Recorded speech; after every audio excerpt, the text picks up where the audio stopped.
All right, we're live. Here we go. That's supposed to drop it. Test. And this is our disclaimer. Go ahead, Jeff. Hello, welcome to the Auto Hub Show. And of course, our disclaimers, the views and opinions shared here are not necessarily that of Ian Nethercott and Jeff Polo or the Auto Hub Show, just in case.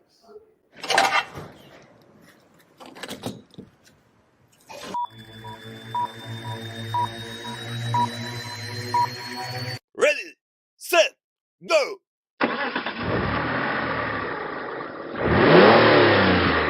Coming to you live. It's the Auto Hub Show with Ian and Jeff. Here we go. So here we go again from Used Car Week, and this is Ian. And this is Jeff. And we have a special guest on today. Larry Feldman. Pleasure to be with you, fine gentlemen. So Larry, I hear you've been doing a lot of traveling, doing the SEMA circuit, and now Used Car Week in another warm climate. What are you expecting from this year's Used Car Week? I think it's going to be fun. I think, it's a great chance to meet other people, whether it's vendors or dealers, introduce myself and what we do and what the three of us do.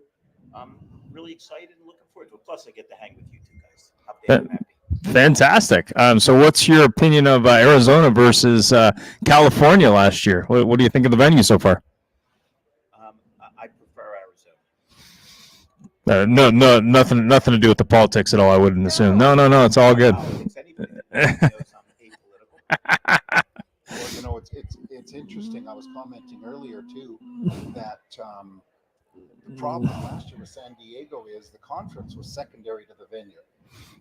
And maybe it's me because I have the attention span of a gnat, but I was always looking out the window at the cool boats. I mean, here it's pretty, but that's it. It's there's not a lot of other stuff that's taking you over, so you can pay attention to the conference. The interesting thing, the parallel for these shows, these conventions, is the parallel for me for life. It's what you put into it, what you try to get out of it. I agree. If you're showing up here to get out of town or enjoy the weather or do something other, then that's what you're going to do. But if you're really coming here with a single-minded purpose, you want to meet somebody, you want to find out some information, you want to sell your wares, I think you're in good shape, no matter what you do and where you do. Well, I think that's the beauty of used cars versus, like the NADA, etc. Is here you got, a lot of people are just, that's their focus.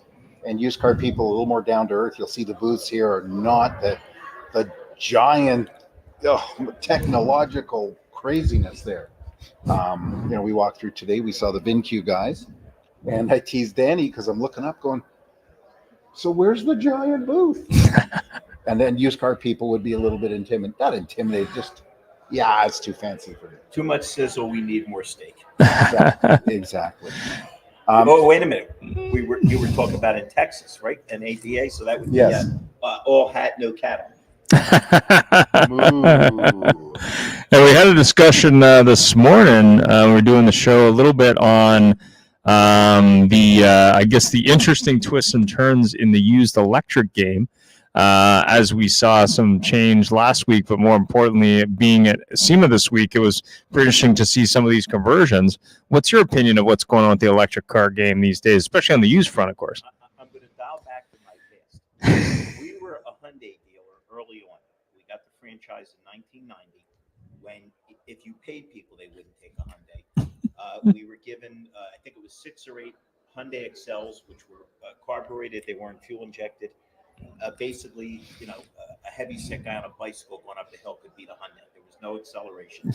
The cars didn't have much going on for them. And then as the cars got better, we had a new problem.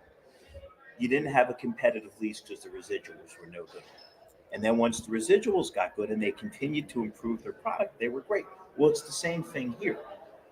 Every time Elon Musk makes a move or the attendant companies make a move, and they reduce the residual or they change what the value is going to be, there's some kind of net loss down the road for anybody that's buying, anybody that's trying to sell, because, hey, who's going to compete with Elon Musk? If he decides to lessen what the price is, he's changed the residual and the lasting value. So I think you have to be really, really careful with that and keep your eye on the market because, man, when it's like, listen, if it was 3 years ago and you were a dealer, You were living large. You didn't have that many cars. Your floor plan was zero, and people were desperate to take the car. The price wasn't even secondary. And you weren't paying because people were desperate to have jobs. Correct. Now we flipped it, and now the cars that we were waiting for, we finally got. The interest rate is so high that there's people that want to jump off a building onto concrete because of the interest rate and what they're paying. And of course that filters down to the consumers who it's not sticker shock anymore. It's just insanity where the payments are. Yeah. So it's going to be interesting. I have to tell you though, right now, if somebody really, really, really wants a new EV, they'd better really, really, really lease it. Yeah. In 3 to 5 years, in 3 years, they're going to be worthless. Toyota will be out. Toyota and whomever else will have solid state batteries, and that'll game change. Well, it's funny that you say that. A friend of mine, it's a truly swag bag shirt there. There we go. We just had them on the show a little bit ago. There you go. For those of you that can't see behind the lens, Joe had another guy walk by with a Truly shirt. Which is giving away swag. Yeah, if you're looking to upgrade your ride on the no cost to be discussed yet, you can do that without upgrading your ride. You can just upgrade the audio. Yeah, exactly. So it was funny. Yeah. Not in the least. So that's why we have a disclaimer. But the disclaimer usually points at me. Yeah. Larry, are you finding a difference in just attitudes in dealers today versus 1, 2, 3 years ago? Absolutely. A whole bunch of, when something happens, we can react to it. But when 6 or 7 or 8 things happen at the same time, it's a little hard. It's like I always say, if you have a customer and you're a car salesperson, you need to figure out exactly what the problems are and handle them one by one. Because if there's 4 of them hanging out there, it's so confusing for the customer, they can't possibly make a decision. So as we just said, there are more cars now, but the floor plan is insane, which means you have to really pay attention to what your stair steps are, what your costs are, to make sure your guys, even if they have to be spiffed, are selling the older models, not the new ones. The customers are dealing with ridiculous interest rates. I believe that we have set crazy world records for credit card debt, which means that where people were normally paying for something cash out of their paycheck, they're now charging it. And we all know that that's something where you're going to have to pay the piper. It's why they use chips at the casino instead of money. It doesn't seem as realistic till you wake up broke. Yeah. I think that between and you have another problem, which is interesting as a recruiter. People made so much money for a while there that now they're waking up going, I'm not making as much money. Maybe I don't want to do this anymore.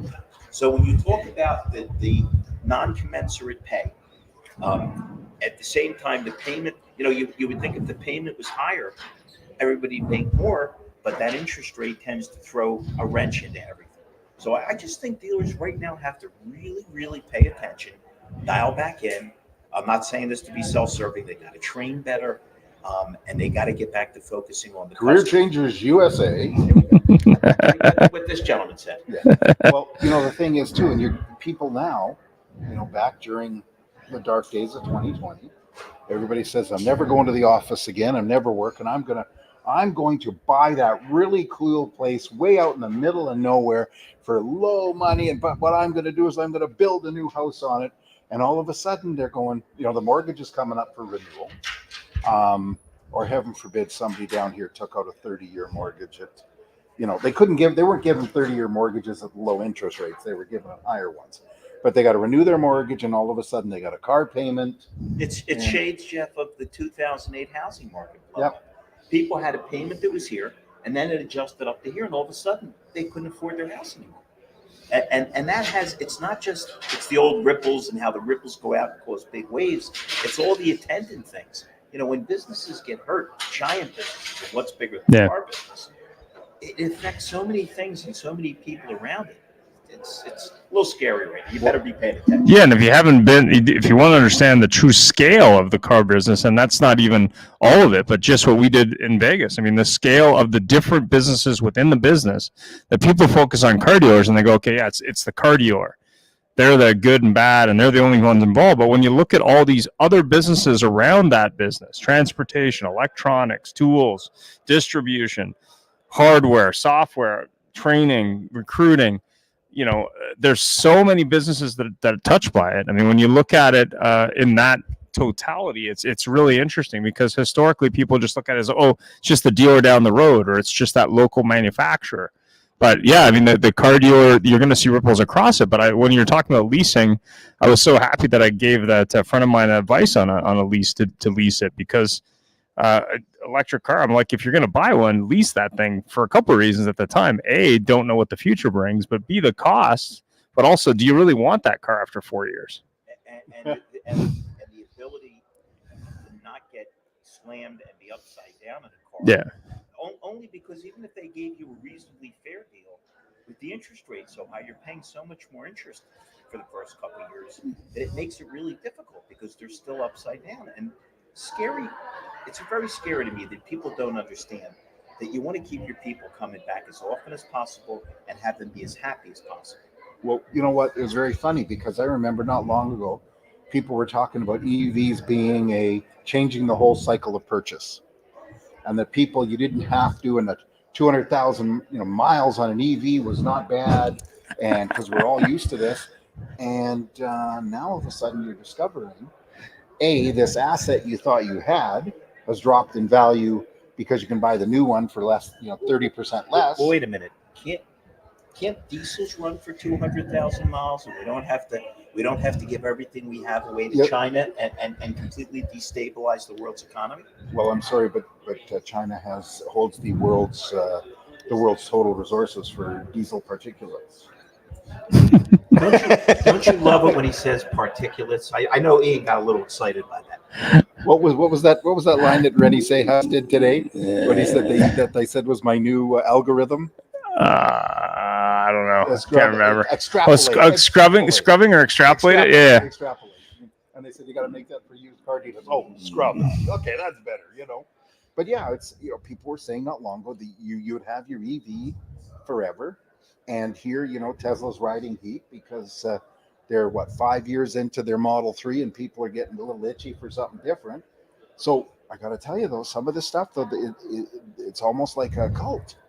Because people are going all crazy about the new Model 3. Have you seen the new Model 3? Looks like the old Model 3 out here. The old Model 3, except with a little bit rounded bumpers. It was like the new Model S. They got rid of the fake grille. It's the Pete Townsend who, quote, meet the new boss, the same as the old boss. Exactly.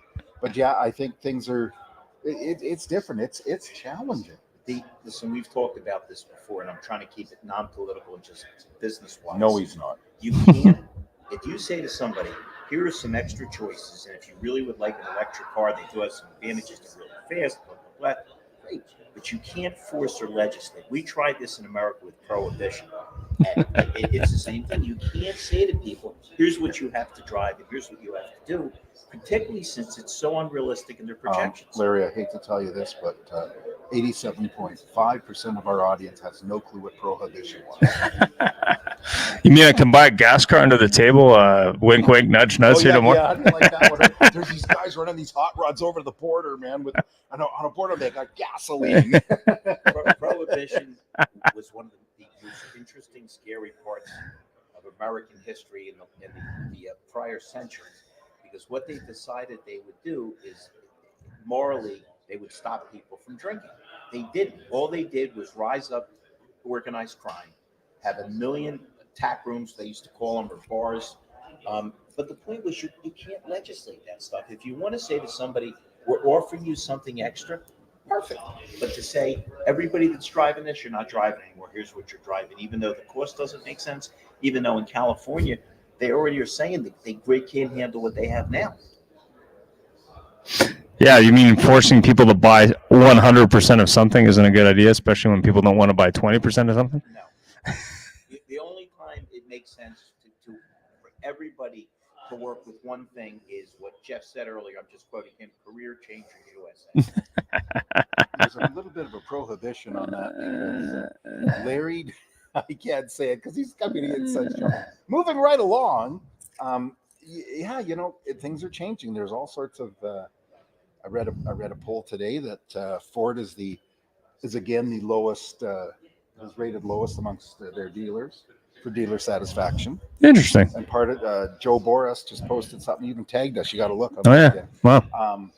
And asking because Farley made a couple comments that's pissed a lot of dealers off, and because they forced them to spend $1 million to upgrade their dealerships, and now they got lots full of Lightnings and Mach-E's, and you got people that paid $125,000 for a Lightning 6 months ago, and now that same Lightning they can get with low interest financing for $99. Concept was flawed from the beginning. You can say to people, here are more choices. You can't say, this is what you're buying. It just doesn't make any sense. Yeah. Well, they all. It's very funny. Of course, part of the thing that he posted was the fact that they're all now going into the North American standard charging, which we all know is Tesla, and which probably was their plan from the get-go. And because they tried to chase Tesla, but being that we're going to do this, and Ford's going to go direct to everybody else, and But then again, we're at used car week, so we should talk about used cars. I've seen the prices of used Lightnings. Used cars has always been the key because you can control it. You could figure out what you were trading. You could buy cars off the street. Depending on how far or behind you were at the auction, you could figure that out. It's always been an important variable because it's controllable. Listen, when the chip shortage hit and factories shut down, what are you going to do? Build a new car in your backyard? But you can still approach your neighbors and other people. There's buying centers all over the place that go out and find the vehicles. And the used car business, it's just a fun business. I bet you there's more characters in the used car business than the new car business. Oh yeah. I think the whole thing lends itself to a more open, more fun structure. You don't have the factory other than with the certifieds leaning over your shoulder, because every dealer at one point has thought about his OEM. Are they my partner or are they my adversary? Really? They're not on your team? Well, the answer always seems the last page of the manual says take more units. It doesn't matter what the problem is. Take more units. They announced the latest, the greatest car. People are lining up for it. In the case of Hyundai, in the old days of the Hyundai, well, even now, you want a Kona electric? No problem. By the way, we got a bunch. What's the little Hyundai? Not the Elantra. The Ioniq 5? No. Ioniq 5 is the one they want. Yeah. We have a whole bunch of Rio manual transmissions that, for some reason, we built without air conditioning. You got to take 15 of those. Yeah, I mean, when you look at the used car side of the house, and I know we were talking about this at NIADA this year, but also on the show today, was basically the fact that you have characters, but more importantly, you have freedom as a used car dealer. You're not really dealing with the same limitations, but more importantly, you're able to try things that maybe a new car dealership couldn't try because... Oh, 100%. I mean, I remember talking to a dealer many years ago, and he was a Mitsubishi dealer, I believe, and they were giving him a lot of grief about, how he was operating his his new car franchise, Mitsubishi. And he said, well, I think I'll go back to selling used cars. You can come pick up your Mitsubishis. Mitsubishi is an absolutely fabulous car. Anybody that tells you different has driven Mitsubishi. Yeah. But this is a classic example. We were briefly a Mitsubishi dealer. They almost went out of business with the 000. They lost hundreds of millions of dollars. They were financing chairs and inanimate objects. So they decided to come back. Did they come back with a 4-door midsize car? They came back with the Eclipse. Yeah. And you're not going to rebuild Chevy off a Corvette.